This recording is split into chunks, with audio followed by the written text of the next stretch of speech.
I went from this to this in 10 months. Stick around to find out how. Hello everyone, semi-retired Bob here. I talk about the carnivore diet, all things related to the carnivore diet, and miscellaneous odds and ends.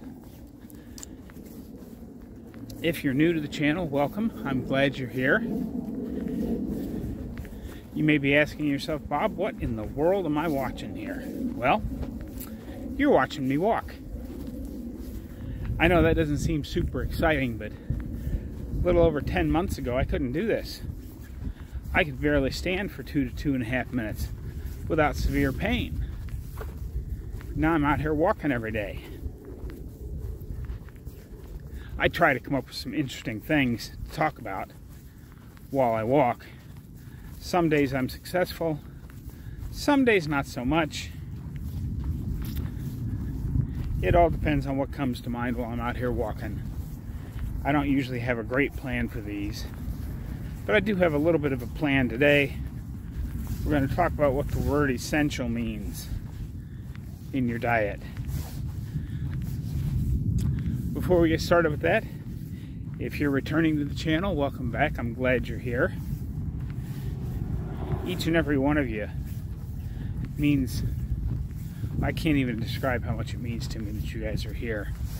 I mean, it still blows me away. I was blown away when I got to 50 subscribers. Couldn't believe there were 50 people that wanted to hear what an old retired truck driver had to say. And now there's more than 4,000 of you. But if you're still here at this point in the video, why don't you go ahead and hit that subscribe button. It'll help the channel out. And what we're really trying to do here is get the word out. Not just my channel, everybody's channel. Everybody that talks about the carnivore diet. We need to support each other because we need to get the word out. Everybody needs to know about this. Maybe not everybody needs to do this, at least not as extreme as I have, but everybody needs to know it's an option. We need to dispel the myths that are out there about health and nutrition. Everybody needs to know about it. And that's what we're doing here. We're trying to get the word out that basically what nutrition that has been taught for the last however many years, 30, 40, 50 years, is just wrong. Before we get into the essential discussion, I do need to say thank you to Timothy. Thank you so much, Timothy. I mentioned in one of my videos that I was saving up to buy a gimbal, and I got a nice little surprise in my PayPal account. It of course wasn't the whole cost of the gimbal, but it was very nice. Thank you so much, Timothy. You have no idea how much that means to me. If nothing goes wrong with my truck on the way home, I think I'm going to buy the gimbal I've got selected when I get home, because I think it'll make the videos just a little bit better. But I still want to be able to walk and talk, because I do my best thinking. I mean, I don't mind sitting down inside the kitchen. I've got a studio at home. I don't mind sitting down in front of the camera and talking to you. But I do my best thinking when I'm out here walking around.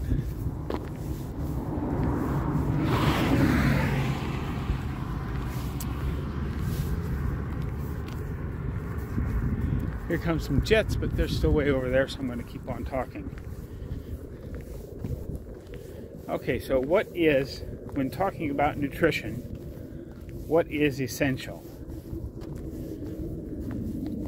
Essential means that you have to consume it. Your body can't make it.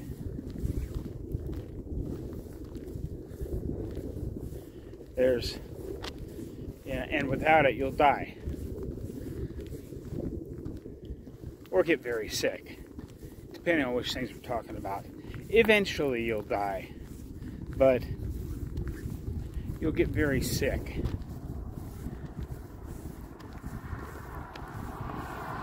So of course the big one that everybody likes to talk about on the other ways of eating, well, glucose is essential. Yes, it is. There are functions within the human body that cannot happen without glucose. So glucose is essential. But what's not essential is exogenous glucose. That means you don't have to take in extra glucose. Because of the process called gluconeogenesis, our body can make all the glucose it needs and ship it out to the body as needed. We don't have to think about it. We don't have to plan for it. We don't have to do any of that kind of stuff. We just have to continue eating the proper human diet. So no, glucose is not essential. It's just not. Our body can make it. Therefore, it's not essential. You know, there are some essential fatty acids. There's some, which is, comes from fats. And there are essential amino acids, proteins,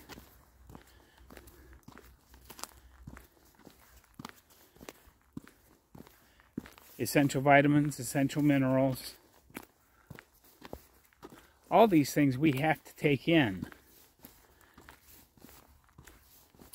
And here's the good news. If you look up, what things are essential in the human body, you will discover that each and every one of them can be found in red meat, provided you're eating the muscle meat of large ruminant animals and the associated fat. I like to throw some eggs in there.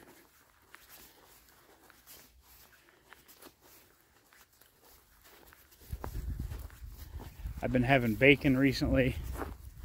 I still really like bacon, and bacon really likes me.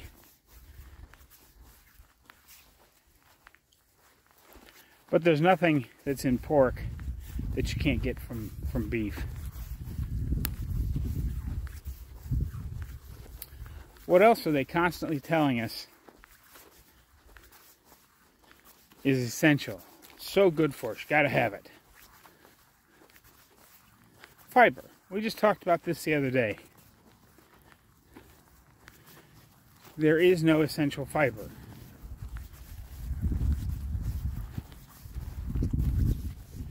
Well, Bob, what about the vitamins and minerals that we can get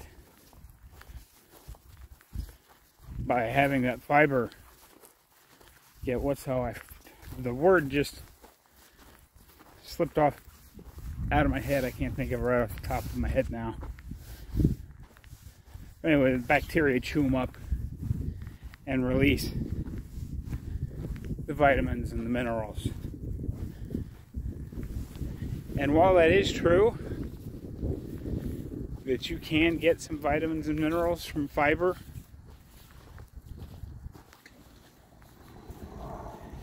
there's nothing in there that you can't get from red meat.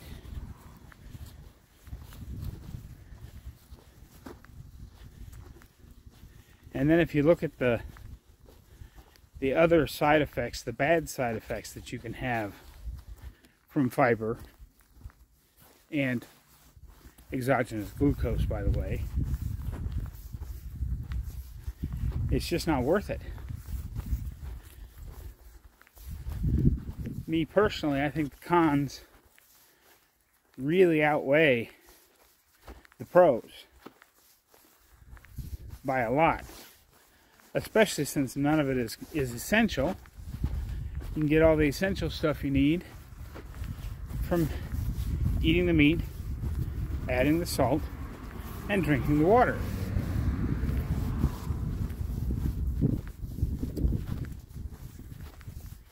And of course, I talked about the study that Dr. Paul Mason talked about last time I was talking about fiber.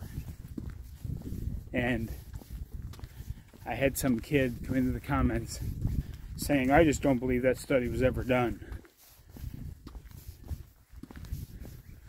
Dr. Mason's a charlatan. He's just making that stuff up. Yeah, okay, you continue to believe that, young man. Or young lady. I didn't pay that much attention. It sounded like one of these kids that live in their parents' basement and have been raised to think that their opinion is valid regardless of the facts.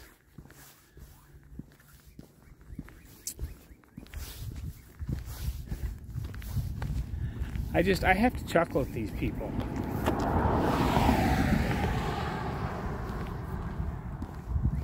I mean, do you really think that Dr. Paul Mason could get away with saying the things he says if it weren't true? Because he's still a practicing physician. And from what I've seen, if you look at the Dr. Fetke case, the Australian Medical Board is very reactive if you say something that you can't back up with science. It should be that way everywhere. You know, if somebody says something that can't be backed up with science, especially those with doctor in their name. Because there's something about, I mean, if you look at all the doctors' channels, because they have the right to, they've earned the right to put doctor in their name, even if they are just a psychiatrist. Because they have that name doctor, they get instant respect. Oh, hang on a second, loud truck coming down the highway. Oh. He should probably stop and roll that strap up so it's not dragging along the ground.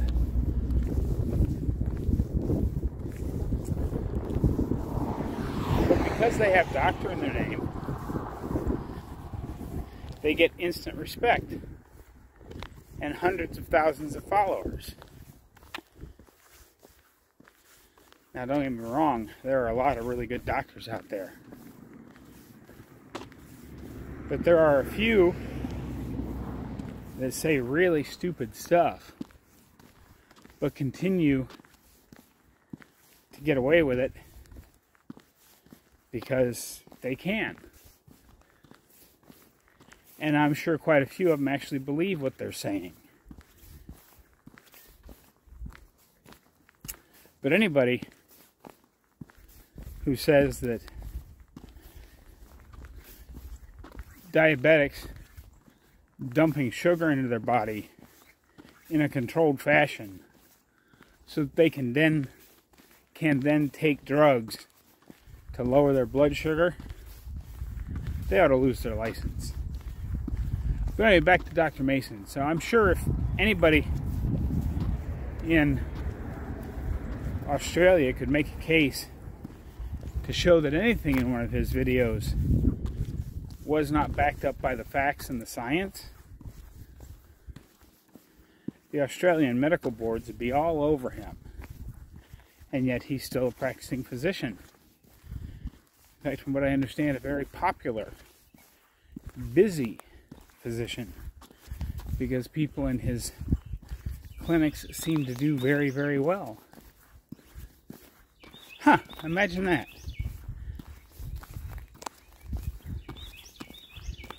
So now we know what is essential and isn't essential.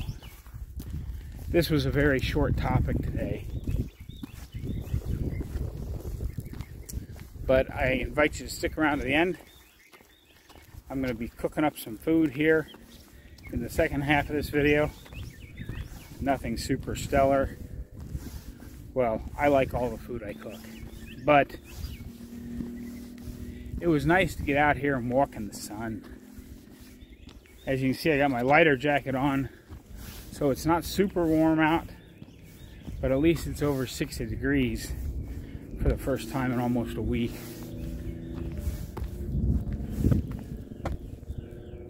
That sun feels so good. And the breeze feels like a normal 60-degree breeze. The last 3 or 4 days, it's like it was being funneled straight in from the North Pole or something. It just felt loud motorcycle. It just felt like the wind was terrible. I mean, it was cold, and it really made my joints hurt. For those of you wondering why I didn't go ahead and go on around another lap to finish up talking about this, I've actually already been out a couple of times today and done a couple sets of 5 laps. So I'm already closing in on my 15,000 steps for the day.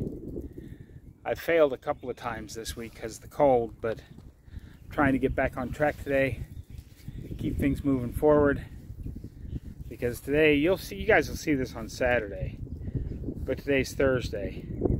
So, you know, I got 10 days left and then I got to head home. And there's probably going to be a lag in the channel while I'm in Ohio. I'm going to try and upload some shorts and that kind of stuff because I can do all that on my phone. But getting an internet connection at my sister's house is really tough. I may try to make 1 or 2 videos while I'm there, and when I go down to visit James and Emily, maybe I'll steal some internet from their house and upload and schedule a couple of videos. But just letting you know what to expect coming up in the next couple of weeks. I'm looking forward to getting home, but hang around. I'm going to show you what I'm going to cook tonight here in just another moment. Of course, it's going to be a couple hours yet before I eat, but with the magic of editing, we'll probably jump straight into the kitchen from here. Hello everyone. One of the cool things it's not super cool, but one of the things I wanted to show you while my bacon is cooking up here is I'm just doing bacon and eggs and Spam tonight. This is not actually Spam, it's Hormel's luncheon meat, but I bought this Spam slicer. I've had it for quite some time. It was $4.95 on Amazon, but I really like this thing. I mean, yes, I could do it by hand with a knife, but it seems like $5 well spent. It's like a cheese slicer with multiple slicers in it. So you just put that down and boom, just like that, I have Spam slices that are all ready to go in and be fried up at all the correct thickness. I'll be back with you when I get it all done. As you can see, I've got the Spam in now, and I said Hormel, but it's actually Armour luncheon meat, not Hormel. Hormel's actually who makes Spam, but you see I got all the bacon grease still sitting in the pan, and now I got my Spam going. So good. And of course, as my eggs are almost done, that's all that's left of a ½ pound of bacon and a full can of Spam, because I can't help but munch on all that stuff while the eggs are cooking. So my bacon's more than half gone, the Spam's about half gone, and now my eggs are just about done, so I'm going to plate them all up and call it done. I hope you all enjoyed this quick little cooking video. Nothing fancy, just bacon and eggs and Spam, and it's actually not Spam, it's Armour luncheon meat, which is only 1 carb per serving instead of 2, but either way I'm not worried about it. Have a great day, everyone. Don't forget to get out there, be 1% better today. I will see you tomorrow.